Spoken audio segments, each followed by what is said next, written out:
Welcome to my views and news. In this video, we'll try to analyze what is happening in Wellega, where hundreds have been killed in the past 72 hours. Who are the victims? Who are the killers? Are ethnic Amharas being massacred in Oromia? Are Oromos being killed in Oromia? What are the two narratives being launched by the two sides? Amhara side, Amhara activists, Amhara news sources, they are sharing a narrative which is very different from the narrative being shared by Oromia region based groups and news outlets. What are the two sides saying, and what really happened in Wellega? Is this a communal conflict, a territorial dispute, a political dispute, or is it a preparation for a new operation against Oromo Liberation Army? Firstly, what are the two sides saying? Amhara region based groups, Amhara news sources, Amharic news sources, they have been claiming for years that ethnic Amharas living in Oromia are being expelled. That ethnic cleansing of Amharas in Oromia is being conducted. That ethnic Amharas living in Wellega, living in Oromo-Amhara border areas, they are being killed. They are being pushed towards Amhara region. Why? Because Oromia regional government is working on a project of a homogeneous Oromia. It wants only Oromos in Oromia. And this side further claims that OLA and Oromo regional government both are in alliance and both work in collaboration against local ethnic Amharas, especially in Wellega. They carry out joint attacks against ethnic Amharas. What about the other side? Oromia region-based groups, Oromo news sources, what do they say about killings in Wellega? They say, firstly, that Oromos are victims in their own region. They are the victims. That militias from the Amhara region, especially Fano militia, they enter, they carry out attacks on ethnic Oromos.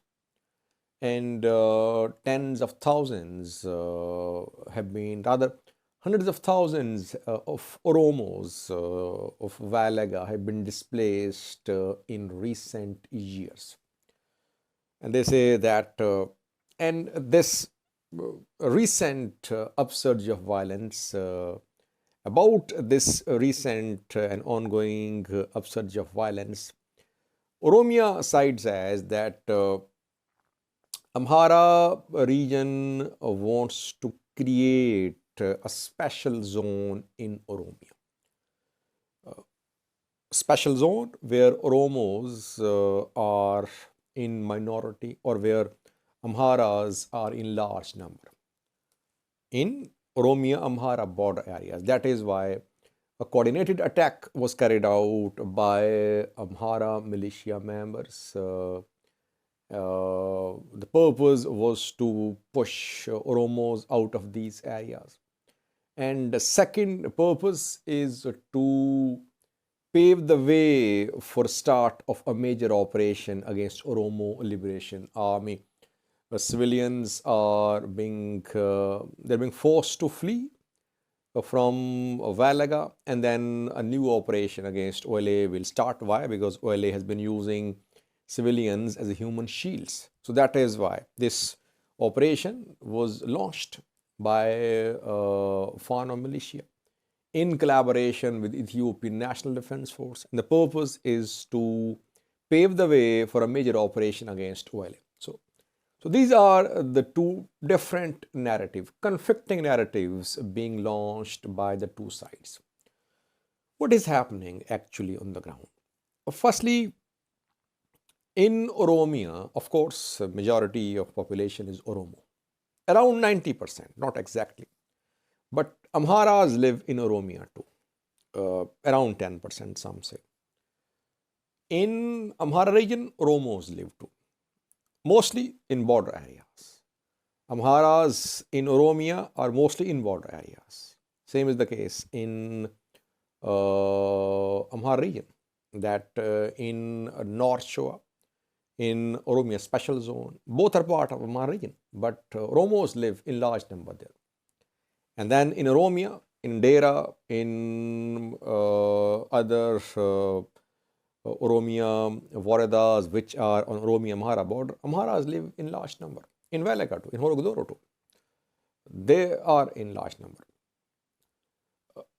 And these ethnic Amharas living in Oromia, they are armed partially, if not completely. Why are they armed? Because we have seen several massacres of ethnic Amharas in Oromia. In this year, a few months ago, hundreds of ethnic Amharas were killed in Oromia. So it has been happening for years. They want to keep themselves armed. Ethnic Amharas in Oromia, in border areas, they want to keep themselves armed. Why? Because they fear attacks from Oromo Liberation Army, from Oromia regional forces. Same is the case in Amhara region as well. Oromos living in Oromia special zone, Amhara's North Shore zone of Amhara region, they want to keep themselves armed. They are partially armed too. Amhara region based militias and groups, they try to arm these Amharas who are living in Wellega, in Dera. And militias from the Amhara region, they keep on entering Oromia. Purpose is to keep ethnic Amharas armed, to keep them well prepared against likely attacks, possible attacks from the other side.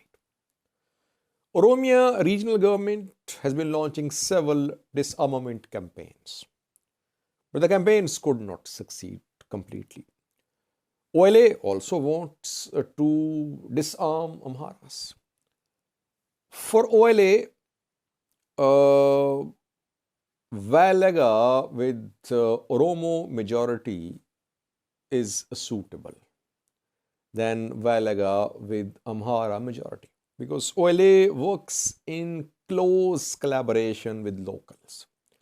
Locals support OLA, locals help OLA. If majority of people in Wellega are ethnic Amharas, and if they are, though they are not in majority in Wellega, they are in large, not a majority. If in Wellega, in border areas, large number of Amharas live, and they are armed too, and their loyalties are with the Amhara regional government, obviously, it wouldn't be something which would be acceptable to Oromo Liberation Army.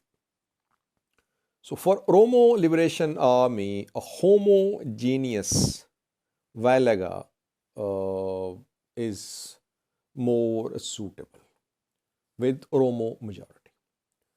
OLA, Oromo regional government, both want to disarm ethnic Amharas. Whenever this disarmament campaign starts, we see militias from the Amhara region. They entered Oromia and they try to help Amharas who are being disarmed. Same happens in Amhara region too, in North Shore, in Oromia special zone. So what is missing is trust. Oromia regional government has not been able to protect ethnic Amharas living in Oromia. That is why they want to arm themselves. That is why militias from the Amhara region come to help the Amharas in Oromia. I don't think that Amhara region wants to create a special zone in Oromia. But yes, groups in the Amhara region, they want to protect ethnic Amharas in Oromia. That is why they'll keep on entering if there is tension between ethnic Oromos and Amharas in Wellega, which has been ongoing for decades. So, what is needed is that the two regions, the two regional governments, federal government, armed factions, religious elders, politicians, security officials, they'll all have to sit and resolve this issue. Some sort of national approach. Otherwise, Wellega has been burning for years. Both have been dying. It's not that Oromos are not dying. No, Oromos have been dying too. Displaced people are mainly Oromos, not Amharas. Majority of displaced people are Oromos. They are in majority as well. That is why they are majority of displaced is Oromo. So both ethnic groups are suffering. Problem is lack of trust between the two regions, between the two ethnic groups.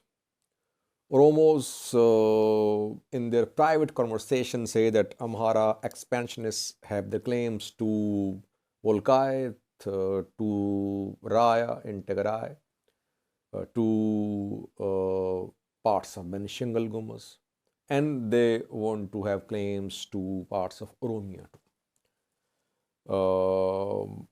And some further say that ethnic Amharas, they were brought to Oromia. When Haile Selassie was the emperor, he brought Amharas to Oromia. They are not original inhabitants of Wellega, but they were brought here. That is why they should return to where they are from. Yes, there are some issues, strong positions on both sides. But then what would you say about Oromos living in the Amhara region? They live in large number there in different parts of Amhara. So that is why you cannot create a homogeneous Oromia region. You cannot create a homogeneous Amhara region. That cannot happen. If it happens, it will lead to internal conflicts within Oromos, within Amharas, within Tigrayans. Inter-ethnic harmony is better for Ethiopian future prosperity and development. Otherwise, you will see further splits within one ethnic group. So what is needed is a holistic approach with involvement of all stakeholders. Otherwise, level of mistrust is so high that you'll keep on seeing what has been happening for years in Wellega. Thank you for watching.